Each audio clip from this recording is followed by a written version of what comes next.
제2회 리더십과 코칭 컨퍼런스에 출전하는 게 되게 영광스러운 일입니다. 네, 저는 와서 깜짝 놀랐습니다. 이 주관하시는 분이 하나하나 지속적으로 하는데 이렇게 큰 보이는 줄 모르고 어슬렁어슬렁 왔다가 지금 살짝 긴장하고 있습니다. 오늘 이곳에 오는 동안에 와보니까 제가 한 10년 전이 떠올랐어요. 제가 10년 전에 글로벌 회사의 그 지역 대표로 일을 하고 있다가 한참 저에 대해서 고민하고 있을 때였어요. 리더십에 대해서, 조직을 이끄는 방법에 대해서. 과연 이게 옳은 선택인가, 옳은 방법인가. 그러다가 우연히 코칭이라는 거를 인터넷에서 발견하고 국민대학교 리더십 코칭 과정에 응시하고 토요일날 해외 출장에 돌아와서 캐리어를 끌고 인터뷰, 면접 시험 보러 오던 때가 딱 10년 전입니다. 2015년. 그래서 미코과정 8기로 입학을 해서 졸업을 하고 그 코칭을 배우는 것을 가지고 조직에서 정말 치열하게 활용을 해보면서 때로는 리더의 모자를 썼다가 코치의 모자를 썼다가 이것이 맞는가 아닌가 이 코칭 한계가 있어 이렇게 해야 돼 이런 생각을 왔다 갔다 하다가 어느 순간 그것이 다른 것이 아니고 하나라는 것을 알게 됐고 그러면서 제가 예전에 했던 구태식보다 4년을 더 했어요. 이 코칭 덕택에 그래서 한 2년 전에 은퇴를 하고 지금은 코칭 경영의 파트너 코치라고 일하고 있습니다.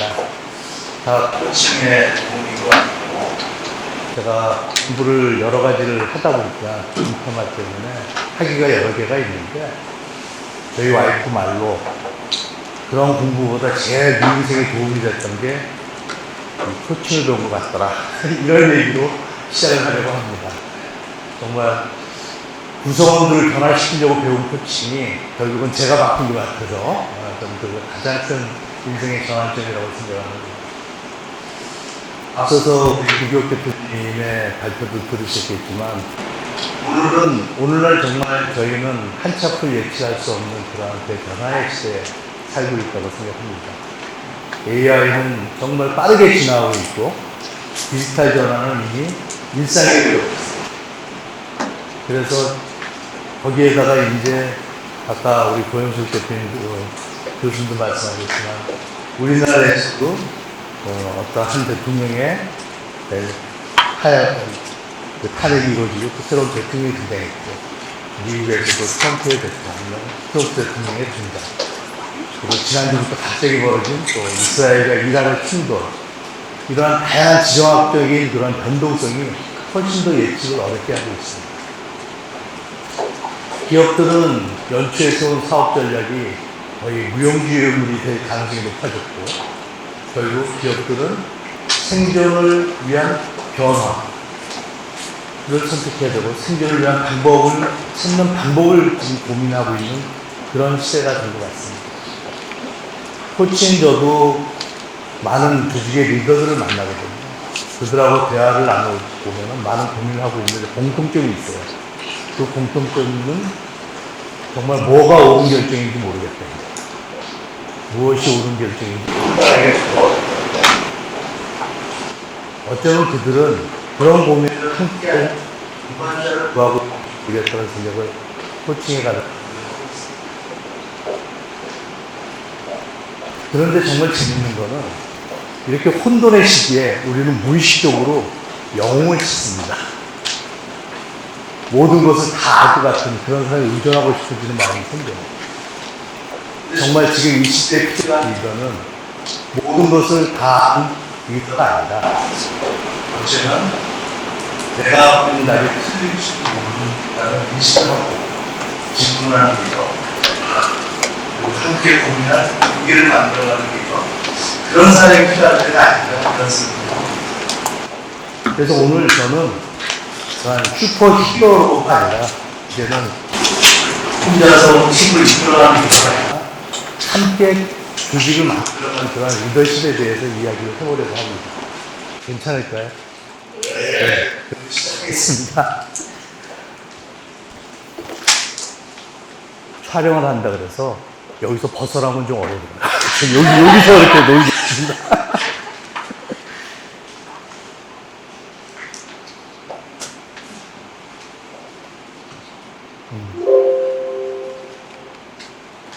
죄송합니다.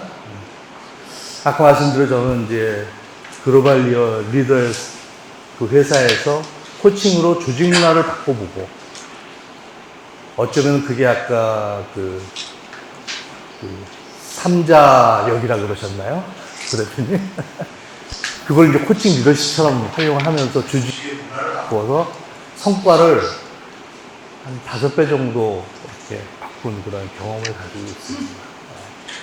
최근에는 이제 이런 시스테믹 팀 코칭 그리고 슈퍼비전을 함께 연결해서 조직과 리더의 성장에 도움을 주는 일을 하고 있습니다. 오늘 저희 발표 순서는 이제 기존의 리더십에 대한 좀 도전을 하면서 제 배경을 좀 설명드리고 그렇다면 이러한 대전환의 시대에 필요한 패러다임은 어떤 것들이 있는지 한 4가지를 좀 정리를 해드리고 그러면 이러한 패러다임의 전환을 가지고 실제 조직에서 어떻게 변화를 만들어갈 수 있는 도구는 뭘까? 그것의 한 가지 방법으로 시스테믹 팀 코칭이라는 것을 여러분께 소개하려고 합니다. 시스테믹 팀 코칭을 설명하려면 또 기존의 팀 코칭에 대한 얘기도 해야 되고 그것이 뭐가 다른지도 설명을 해야 되고 그리고 간단하게 그 시스테믹 팀 코칭에서 얘기하는 5가지 프레임에 대해서 소개를 하는 것으로 마치려고 합니다.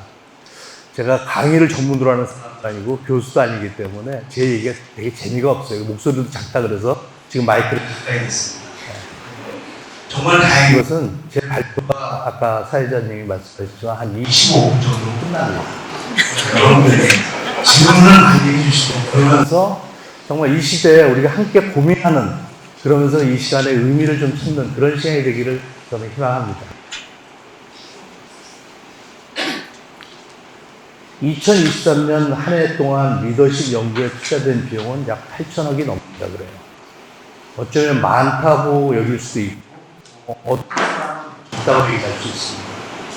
어쨌든 이러한 것을 기준으로 환산을 해보면 지난 50년 동안 약 리더십 연구에 40조 정도가 투자되었다고 합니다.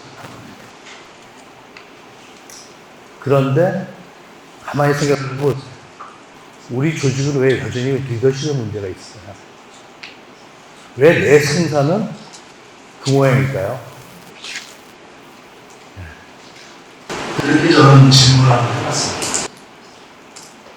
정말 매스컴에서 작년부터 많은 얘기들이 나왔죠.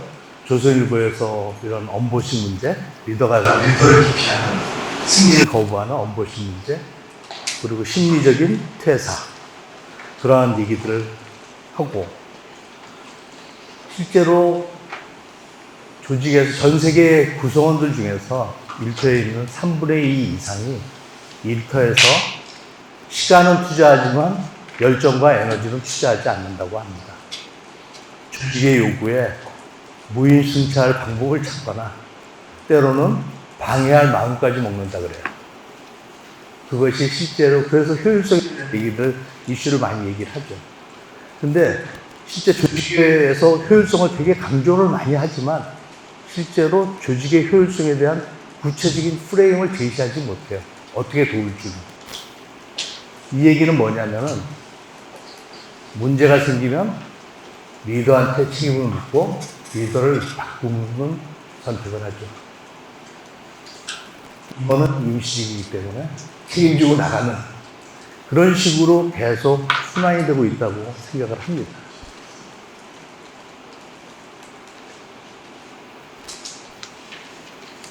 많은 리더십의 연구는 이렇게 시작한다고 저는 생각해요. 성공한 리더가 되기 위해서 필요한 것은 무엇인가?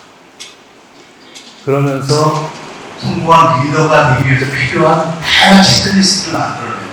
성공한 대통령이 되기 위해서 필요한 것은 뭐고 또 그러면서 다양한 리더십 모델도 얘기하죠. 때로는 흔하게 핑크 리더십, 김성근 리더십 이런 얘기도 하고 이수신 리더십 얘기도 하고 분명히 의미가 있는 얘기지만 실제로 그것을 적용하기 위해서 조직의 현실에 맞지 않거나 또 내 것이 아니기 때문에 지속 가능하지 않습니다. 실제로 안 그런 거예요. 여러분 그러한 노력도 다 해보잖아요. 그리고 그러한 많은 체크박스를 맞추려고 여러분도 노력을 하시잖아요. 근데 그것이 어렵다는 걸 다 깨닫게 됩니다. 제 오늘 발표의 배경은 이 질문에서 시작합니다. 그렇다면 완벽한 리더, 완벽한 CEO는 존재합니다. 존재한다고 생각하시는 분은 손을 한번 들어봐 주십시오.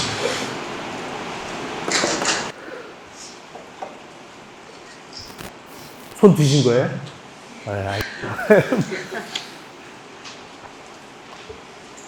바로 이겁니다. 이 세상에 완벽한 리더는 존재하지 않습니다. 그렇다면 이러한 리더의 약점에 대해서 팀은 무엇을 하고 있나? 팀은 같이 고민하고 있나요? 아니면 뒤에서 비난하거나 방관하고 있지 않나요? 그것이 우리의 모습인 것 같아요.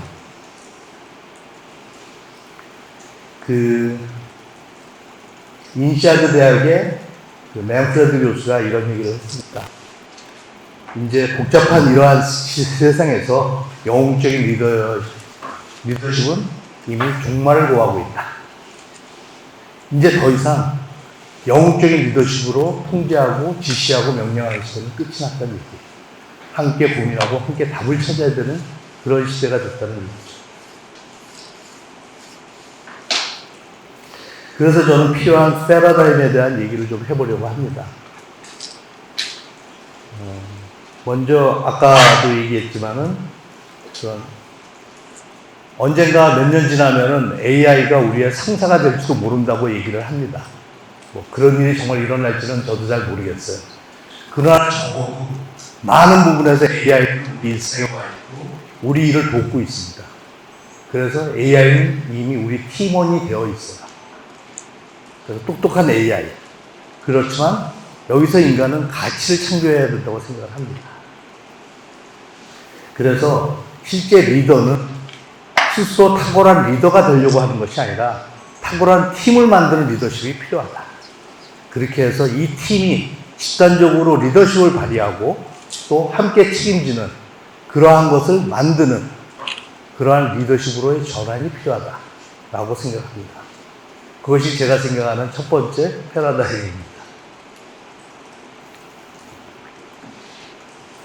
다이버시티 파워를 쓴 매슈 슈나이더가 얘기한 건데요. 똑똑한 사람들이 못하고 똑똑한 팀이 되지 않는다.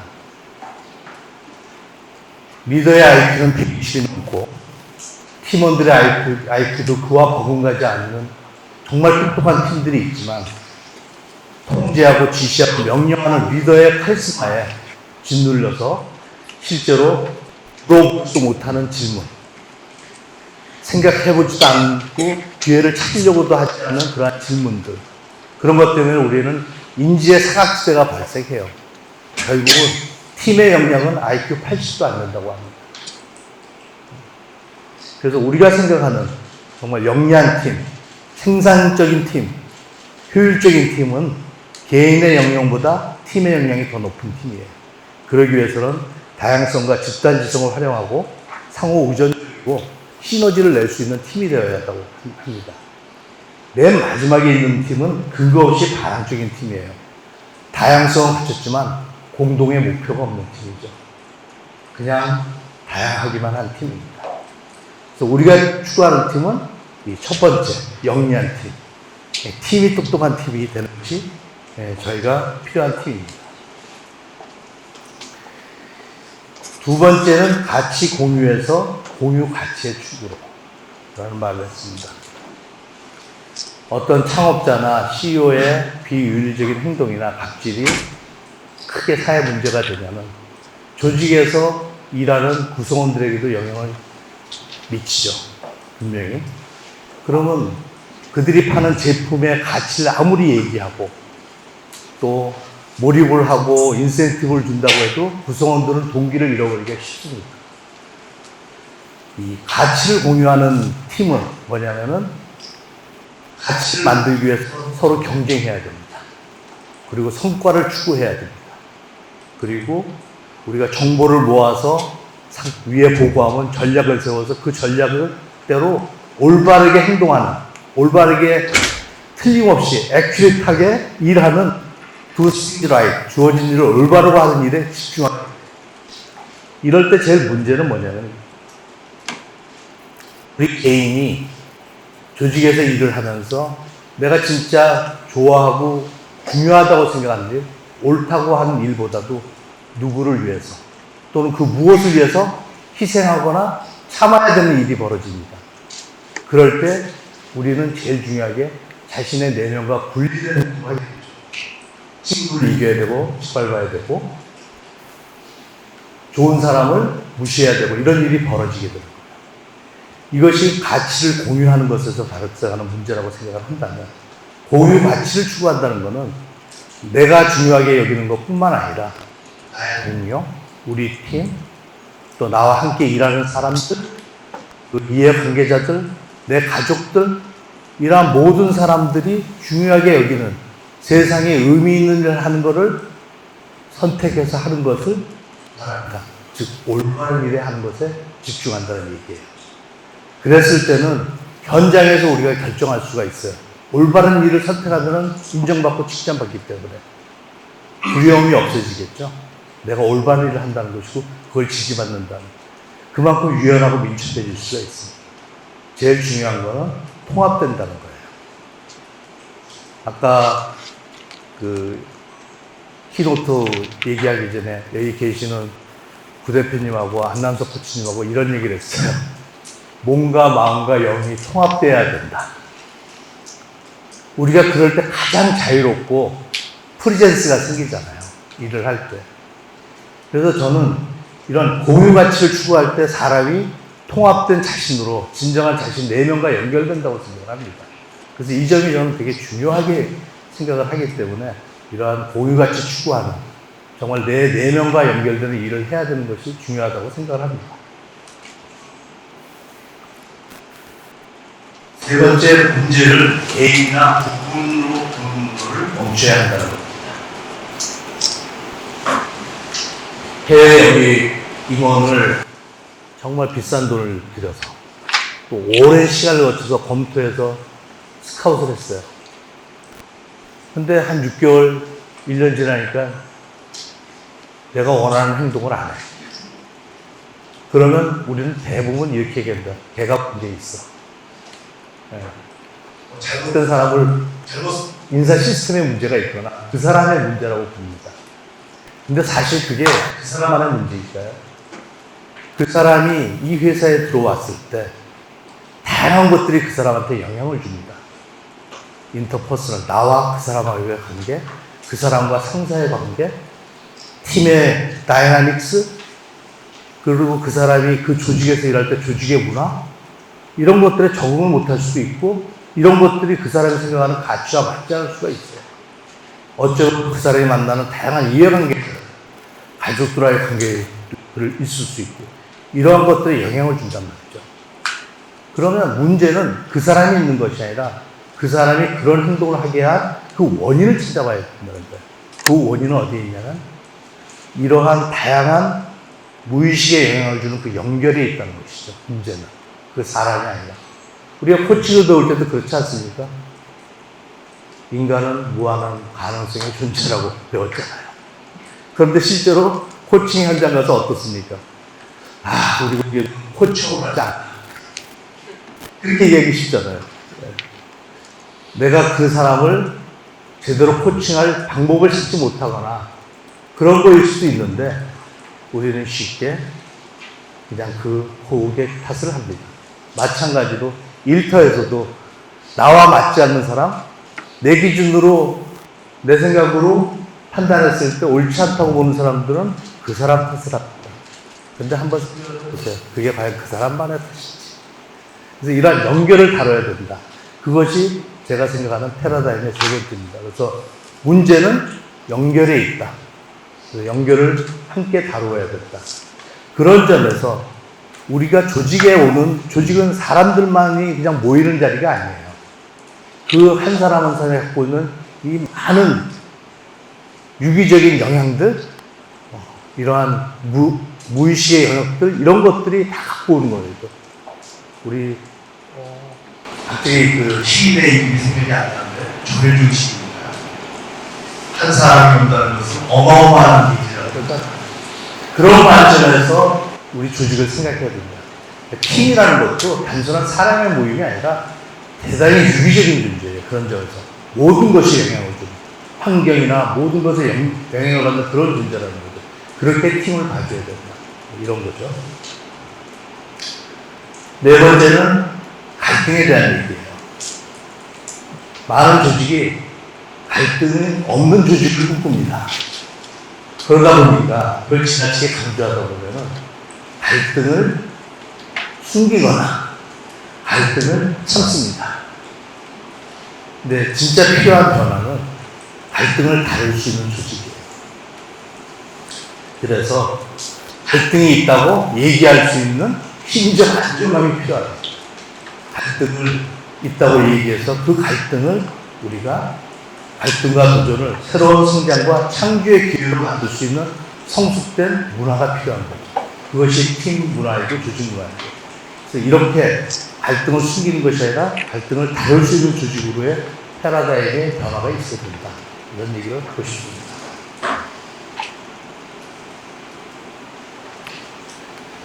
그래서 이런 패러다임의 전환을 가지고 어떻게 조직을 개발할 것이냐. 그런 프레임워크가 뭐냐. 라는 점에서 저는 오늘 시스테믹 팀코칭이라는 것을 도구로 여러분께 소개를 하려고 합니다. 시스테믹 팀코칭 하면은 또 어떤 코칭에서 그로우 프로세스처럼 어떤 스킬이나 프로세스로 생각하실 수가 있는데, 미리 말씀드리지만 그것은 아니다. 제가 프레임워크를 얘기하긴 하지만 그것을 다루는 모든 과정은 결국은 그 사람의 성장을 돕는 거예요. 기술에서 역량으로. 기술에서 역량이라는 것은 우리가 테니스 배울 때 테니스에 대한 라켓을 잡는 것부터 시작해서 서브를 누르는 거, 포핸드, 백핸드를 배웠다면 역량은 그거를 자유롭게 쓸 수 있고 활용할 수 있는 역량이 필요하잖아요. 그 다음 단계는 뭐예요? 그 정도까지는 또래 코치들도 하잖아요. 또래 코치, 그러니까 테니스를 좋아하는 사람도 그 정도는 한단 말이죠. 근데 좀 더 나은 수준이 되기 위해서 어떻게 해야 되냐면은 어떠한 빈잔 상태를 다룰 수 있는 역량이라든지 그 코트의 경기장에서 환경을 따라서 창의적인 활동을 할 수 있는, 생각을 할 수 있는 역량, 이런 역량들이 필요하잖아요. 그 역량은 결국은 버티컬한 수준의 성장을 얘기하는 거예요. 그러니까 우리가 그동안 갖고 있었던 가정과 신념, 가치체계, 이것이 바뀌는 그런 변화를 만나야 됩니다. 조직도 그러한 식으로 성장을 해야 된다는 거죠. 그래서 시스테믹 팀코칭은 오늘 제가 프레임워크를 소개하지만 실제로 훨씬 더 차원이 높은 수준을 요구한다. 그 얘기를 먼저 말씀드리겠습니다. 코칭도 마찬가지입니다. 프로세스를 익히지만 그 다음에 프로세스로부터 자유로워서 정말 빙의에 포커스를 하잖아요. 그런 것처럼 팀코칭도 마찬가지다. 먼저 ICF에서 팀코칭은 이렇게 정의를 합니다. 파트너가 돼서 팀과 함께 공동으로 창조적이고 순찰적인 과정으로 영감을 줍니다.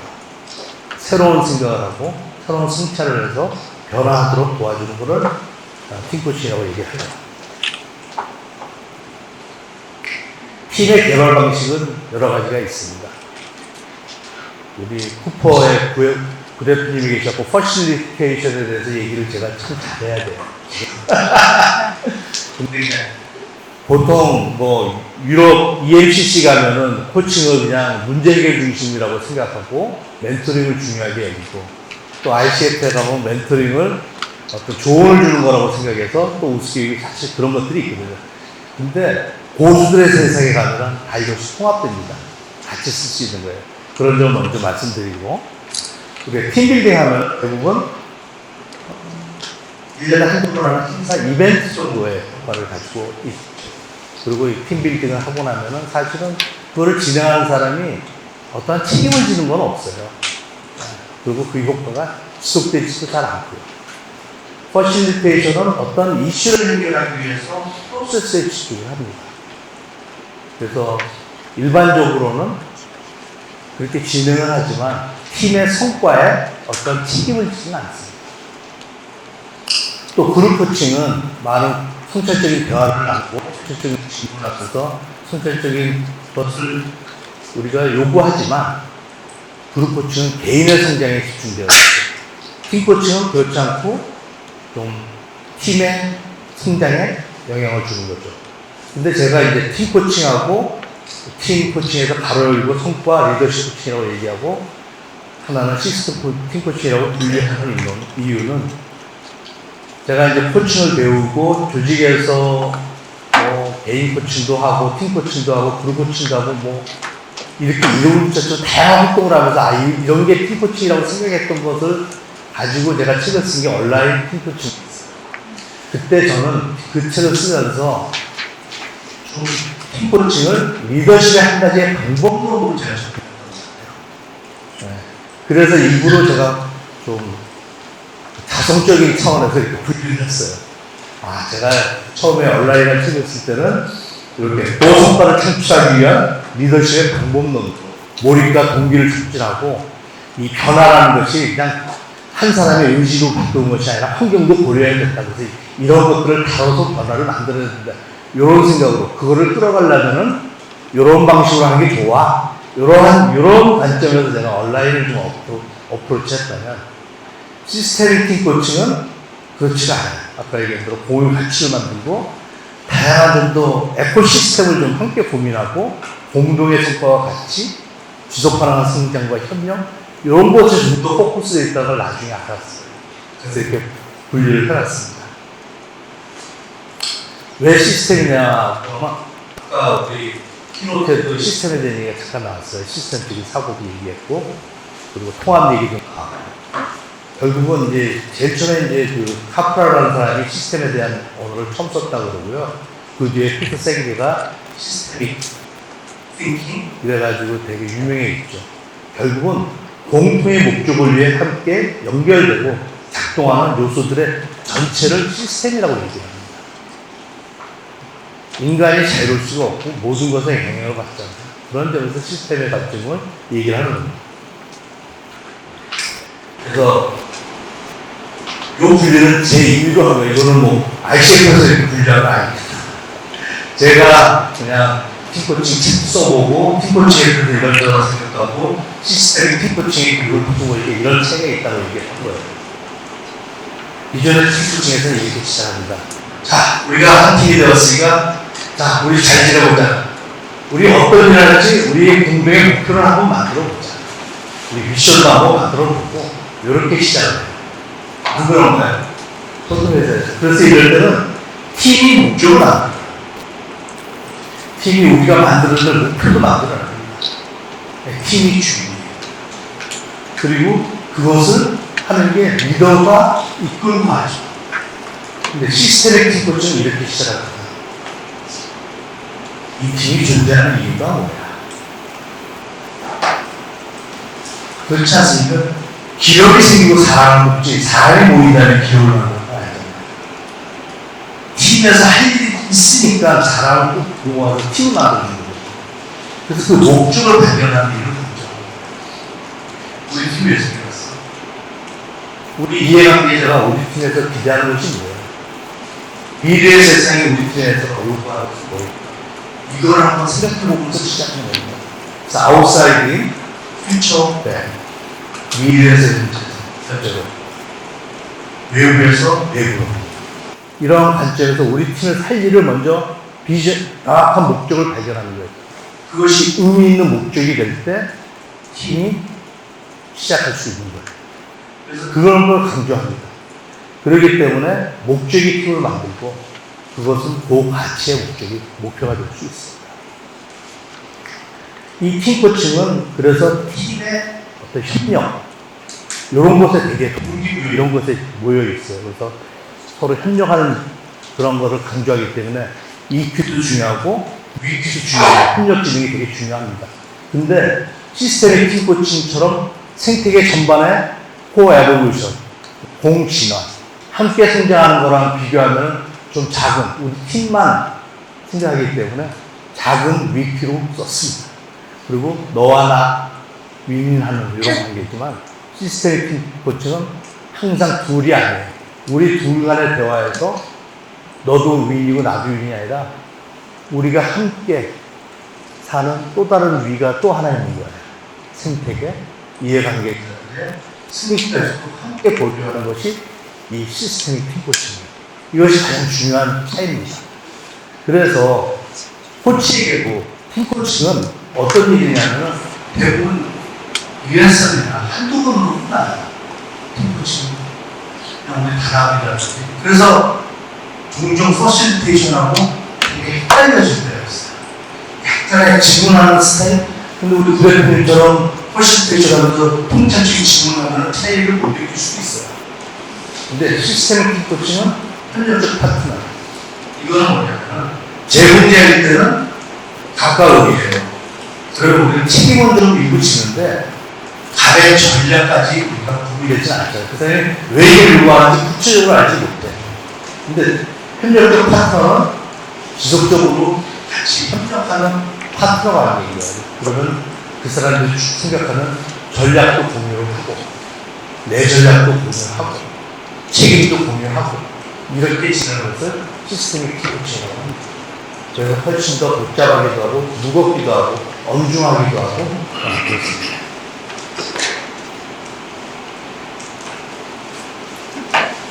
그런 점에서 저는 팀의 발달, 팀의 성장을 얘기를 좀 하고 싶어요. 보통은 좋은 팀 또는 보석같은 이런 것이 퍼실테이션. 팀 코칭 이렇게 하는 것들이 좋은 팀 보석같은 시스템 팀 코칭은 굳이 제가 분리를 해서 고가치 팀을 만드는 거라고 설명을 했습니다. 그래서 좋은 팀은 잘 함께 잘 지내고 팀 내 협력. 근데 문제는 자기 팀의 주도를 하시죠. 우리 팀만 잘하면 돼.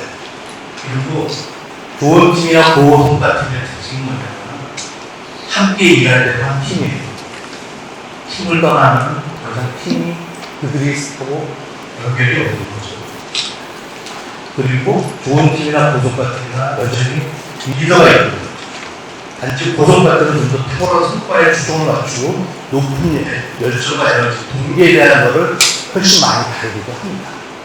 고급 가치팀은 모두 이해관계자와의 고유가치를 하고 이러기 때문에 집단 리더십, 상호의존, 그리고 아까 기술과 뭐의 어떤 공지나 그 말씀하셨지만 정말 함께 연결된 이해관계자들의 성장까지도 함께 고민하는 그러한 공지나 그리고 내부 학습과 개발을 얘기합니다.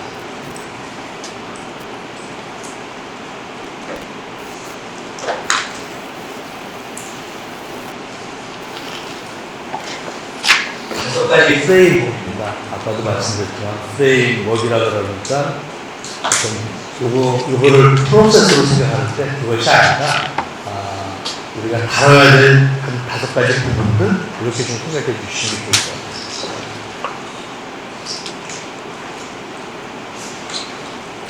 먼저 커미셔닝 단계, 그 다음에 클래리파잉, co-creation, connection, co-learning, 그리고 5C라고도 얘기를 합니다. 그래서 커미션은 모든 이해관계자들의 요구성을 명확하게 이해하고 팀이 제공하는 그 목적을 발견합니다. 그 다음에 목적이 있으면 그쪽대로 달성하는데 이점표도 있어야 되겠죠. 그래서 그것을 클래리파이라고 해요. 목표를 설정하고 중간중간 디딤돌하고 이점표를 설정하는 것이 클래리파이고 코오퍼레이션의 공동체입니다. 그것이 협력하고 함께 일하는 방법과 일하는 행동 지침을 결정하고 그렇죠. 아무리 이런 것들이 내부적으로 일어나기만 하면 소용이 없잖아요. 외부와 연결해야 돼요. 상사와 주변부서, 우리 이해관계를 협력업체들 이런 사람들은 어떻게 연결할지 그들이 함께 있지 않아도 우리와 함께 어떻게 정보를 주고받고 우리가 하는 것들을 공유할 것들을 얘기하는 것이 연결이고 그 모든 과정에서 성찰적인 것과 그런 비판적인 사고를 키우고 외부의 환경의 변화보다 빠르게 학습하는 학습 능력을 키우는 것 실패를 보여줍니다. 이런 것들이 핵심 학습이 되겠습니다. 도시로 표현이 이렇습니다. 그래서 아웃사이드, 인사이드, 테스트하고 프로세스예요. 더 A는, 더 Y는 스윙인데, 외부에서 요구하는 것을 정확하게 테스트로 설정하는 목적점입니다. 이렇게 보시면 돼요. 그것이 되면 그것을 인사이드로 갖고 와서 무엇을 할 것인지, 정확하게 할 것인지를 정리하고, 그 다음에 그것을 어떻게 할 것인지 내부에서 프로세스를 만들었고, 그 다음에 그 프로세스를 어떻게 외부 사람들로 연결할 건지 다시 외부로 가져가고, 그 안에서 어떻게 우리가 학습할 것인지, 실패 동사 학습할 것인지, 변화보다 빠르게 어떻게 공부할 것인지, 이것을 연구하는 것입니다.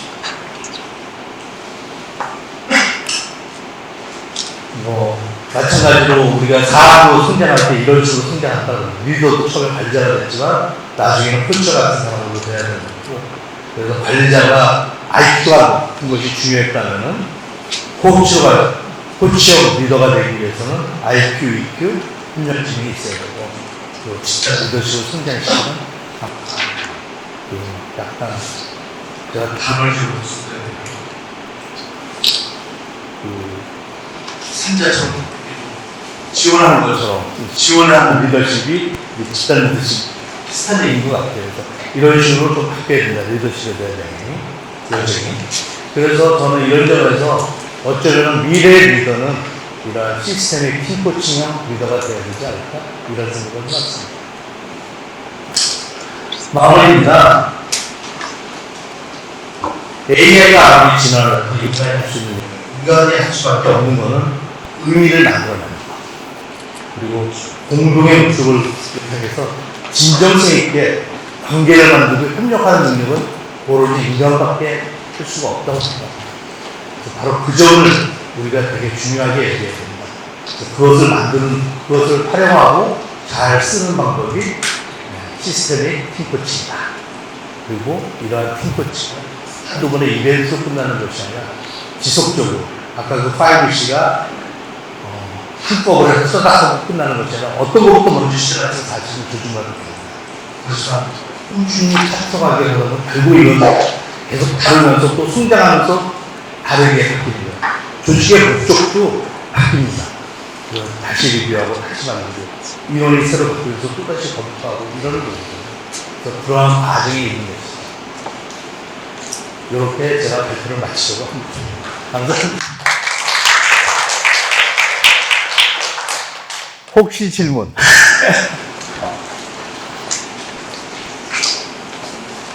네. 질문해도 될까요? 엄청 환영합니다. 너무 인상 깊게 들었고 여쭙고 싶은 것은, 만약에 조직에 이러한 시스템이 팀 코칭을 도입한다면 결국 조직원들은 조직의 평가를 보지 않습니까?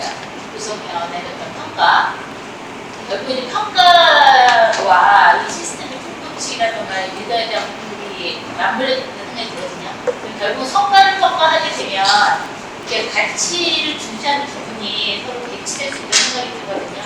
혹시 그 평가 부분까지 코칭을 하시거나 그런 시스템을 도입하는 그런 사례가 있으신지 궁금합니다. 아직까지 사례는 없습니다. 이렇게 활용을 많이 하고 있는 건 아닌데 외국의 사례 갑자기 정신 먹었을 때 지금 참 제가 질문을 녹음을 녹화하고 있어서 질문을 소개하면은 이러한 조직에서는 평가도 중요하고 성과도 중요한데 팀코칭을 시스템의 팀코칭을 평가와 성과 측면에서 연결할 수 있느냐 그런 질문이시죠. 배치될 수 있다는 생각이 들거든요. 왜냐하면 현재의 평가들은 대부분 성과에 대한 평가들이기 때문에 팀 간의 성과 평가들인 거잖아요.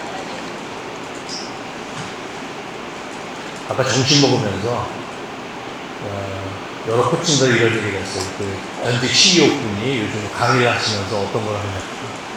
요즘 대표들이 단기 성과 때문에 조직의 장래를 망치고 있다.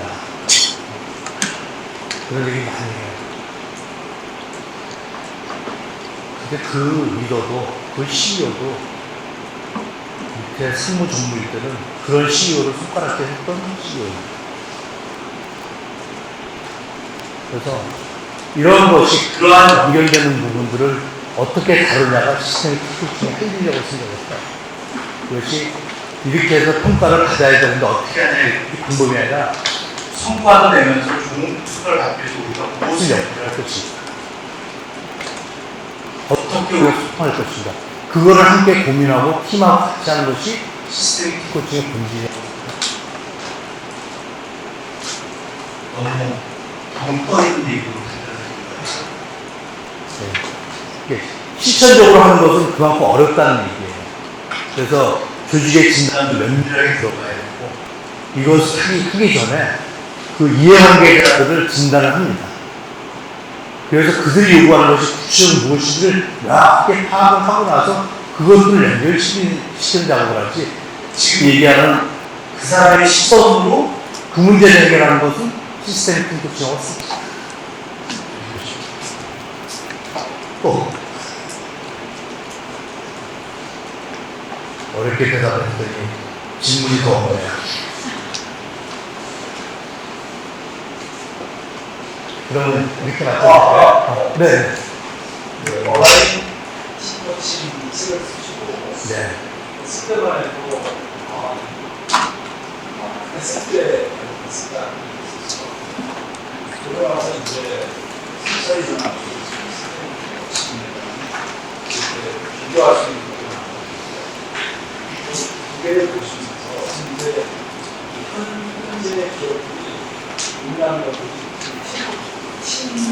팀워크, 팀워크에서 어떤 팀의 팀워크와 이런 것들을 그냥 관심을 갖고 추진으로서가 아닌데 한 단계 더 나아가서 시스템이 팀워크를 지금 해야 된다 그런 시대 이런 부분은 현장의 것들이 좀 생기가 이런 부분을 어떻게 해결할 수 있을까? 네. 그 질문을 돌려서 얘기를 하면, 너 온라인이랑 티코치 썼다가 뭐가 바뀌길래 시스템 티코치 얘기하냐, 뭐 이런 얘기로 들리는데,